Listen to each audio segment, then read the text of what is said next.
What does it mean to be a freeloader? The elderly woman is nothing but a leech. Tell her to scram. H. Musher, get out, you old hag. I never imagined that words of disrespect could cut so deeply, especially when they came from a child's lips.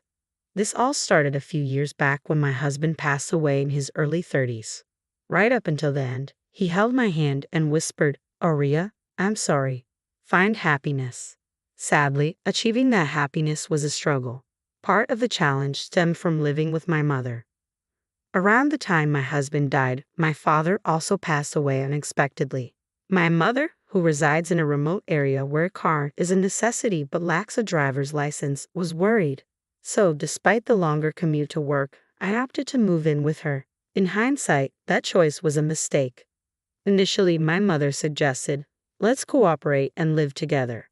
But soon, she settled in sloppily, treating the sofa like her personal nest. Despite our initial agreement, she made no effort to help with chores. Whenever I brought it up, she'd retort, you're the worst daughter, forcing an old woman to work. You're already a disgrace for coming back home. Her words cut deep, keeping me awake that night, deeply hurt.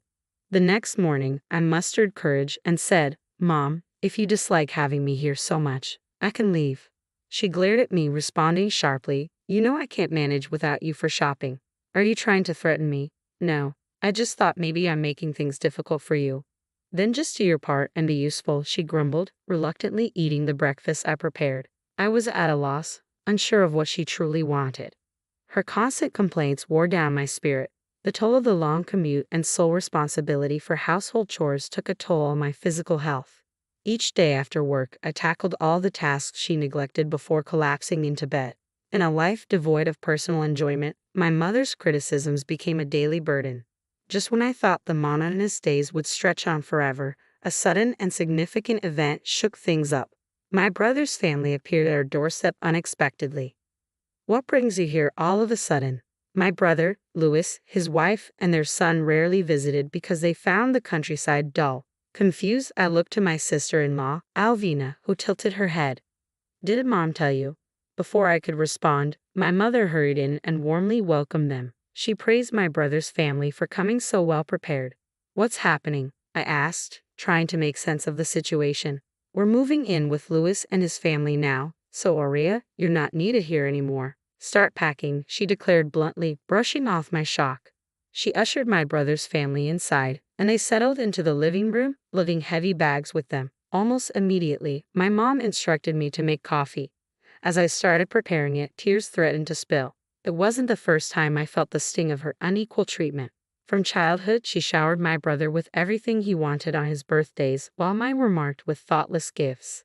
When college came around, my brother received financial support, while I was denied, with my mom asserting that women didn't need higher education. Determined, I worked tirelessly, secured a scholarship, and graduated from a 4-year college, juggling part-time jobs and studies. When my husband passed away and my mom offered to move in with me, I hoped it signaled a change in her attitude towards me. Unfortunately, I soon realized I was mistaken. Finishing the coffee for everyone, I retreated to my room, unwanted and unseen by my own mother.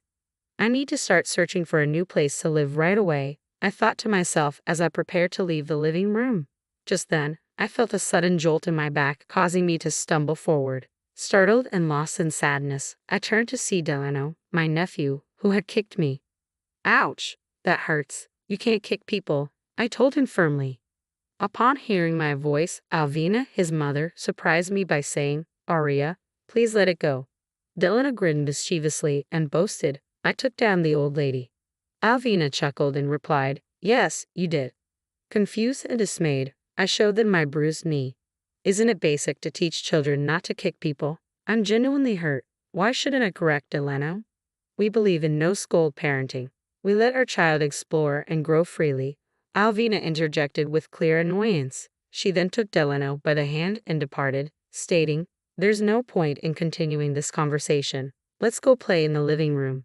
I seethed with anger, but it was evident that my mother, brother, and Alvina were united against me. Engaging in a futile argument wouldn't achieve anything, so I retreated to the kitchen to compose myself. Just as I was on the verge of breaking down, I sought solace in sweets. I remembered having some cream puffs in the kitchen, but when I arrived, my brother was already opening the fridge, exclaiming, "Ah, cream puffs. Delano, would you like a cream puff?" He called out to the living room, and Delano eagerly ran over to grab one. I snapped at my brother. "Hey, that cream puff was meant for me. Why are you giving away things from someone else's house to your child?" "Oh, so that was yours?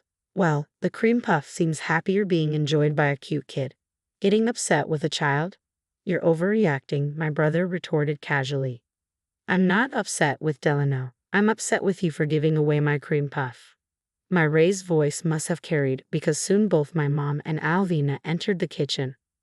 "Arya, enough already. Stop picking fights with your brother.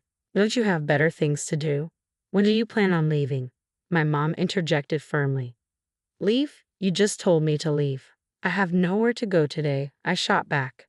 "Oh, poor dear. How about we let Arya stay until she finds a new place?" Avena chimed in with false sympathy. Reluctantly, my mom agreed, saying, "Avena, you're so generous." I felt frustrated, knowing that arguing wouldn't solve anything, but I couldn't hold back my discontent.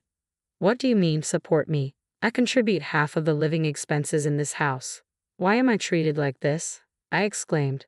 "You're still relying on your parents' support, right? Isn't the money from Dad's inheritance?" My brother presumed.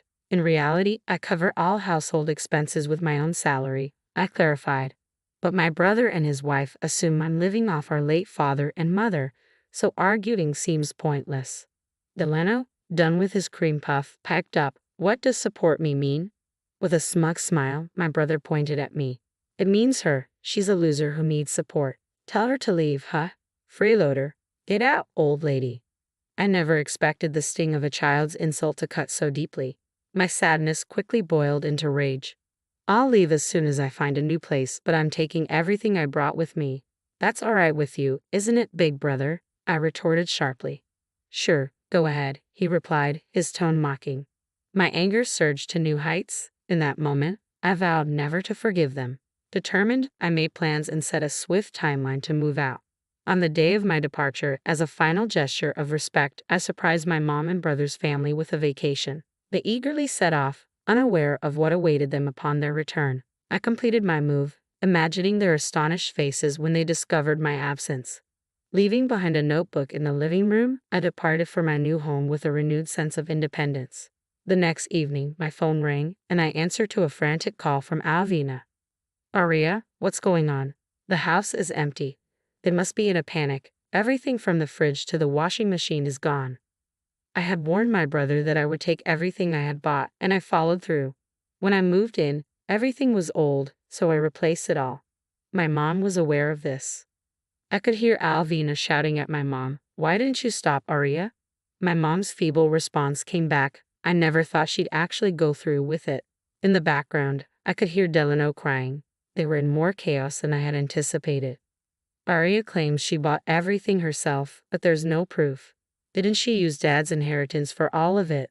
My father didn't leave us any inheritance. You and my brother were gone right after the funeral, so you probably didn't know. There's no way you could have sent us that much money just from your pension, Alvina argued. Actually, that money came from me, I clarified. What? Alvina sounded astonished.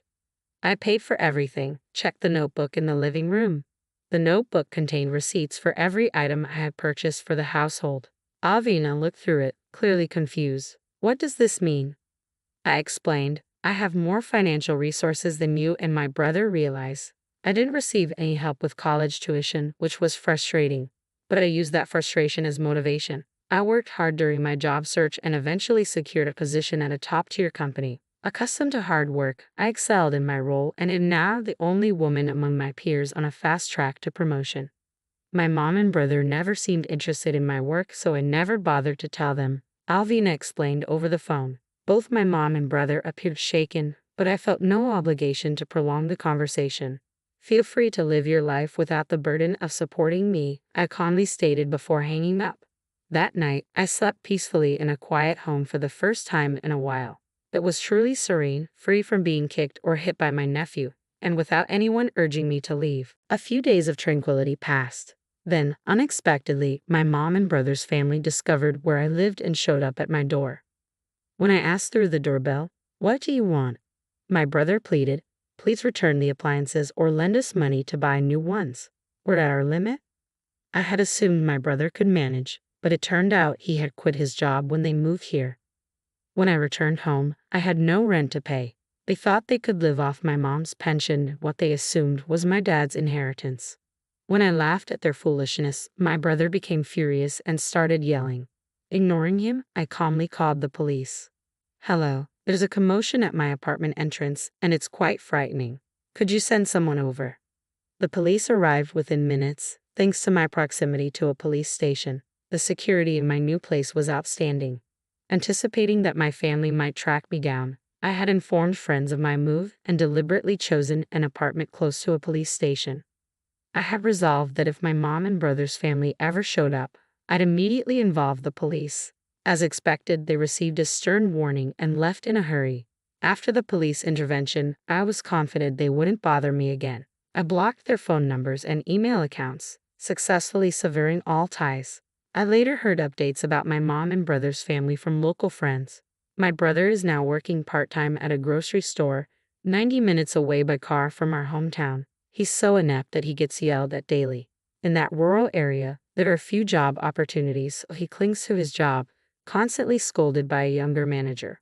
My nephew Delano started kindergarten but is struggling to make friends. Thanks to Alvina's lax parenting, Delano has become so spoiled that he's hitting his classmates just as he used to do to me. Word spread among the moms, and now Alvina and Delano are isolated because no one wants to associate with them. Delano's stress manifests in daily tantrums at home, causing chaos and further damaging their already old house.